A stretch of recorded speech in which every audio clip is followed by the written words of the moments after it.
You ask Tiger to solve. This deals with linear equations with one unknown. The final result is x equals 30. Let's solve it step by step. Group all constants on the right side of the equation. Add 6 to both sides.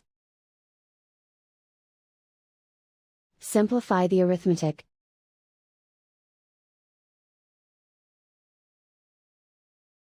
Isolate the x. Multiply both sides by 2. Group like terms. Multiply the coefficients. Simplify the fraction. Simplify the arithmetic. And so the final result is x equals 30.